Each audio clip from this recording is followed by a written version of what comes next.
Hi, my name's John and I'm one of the brass teachers for Berkshire Maestros. Today we're going to learn how to oil the valves of low brass instruments. Here we've got a euphonium, but most of the valves of tubas and euphoniums, baritones operate in the same way. So the first thing we're going to do is we're going to unscrew the valve, and we do this by just screwing underneath the stem, and then the valve should pull out. One thing with low brass instruments, they often are what we call bottom sprung valves, and that means in the bottom of the hole here is a spring. I'm just going to show you now by letting it fall out. There we go, there's the spring. This is why we suggest holding the instruments upright when you're doing the valves, otherwise the spring falls out, and if the spring falls out then the valves won't go up and down and you won't be able to play the instrument properly. So we would suggest taking the valves out one at a time.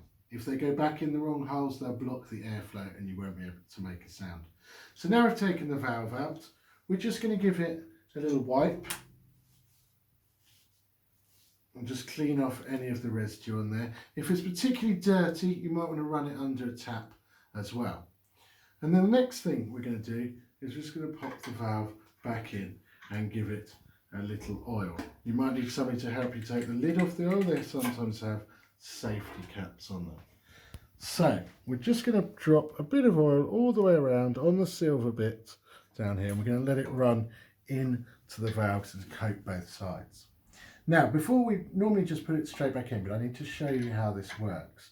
So on these valves, you will see a little bit that sticks out on the top of the valve, just there, if you can see that where my finger is.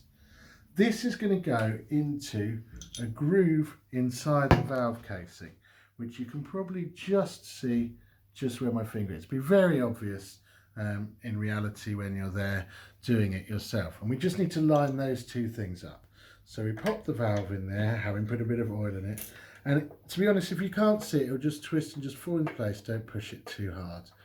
Then once you've got that in, just push the valve down a little bit, and then you can screw the valve back on. Don't do it too tight, or else you might not be able to get it off the next time you need to.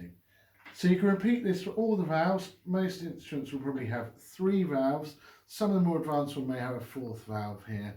You just do it as and when you need to do it. And there we go, we can see the valve working really well again.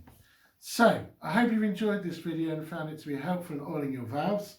If you'd like to see more useful videos, please check out the Berkshire Maestros YouTube channel. Bye for now.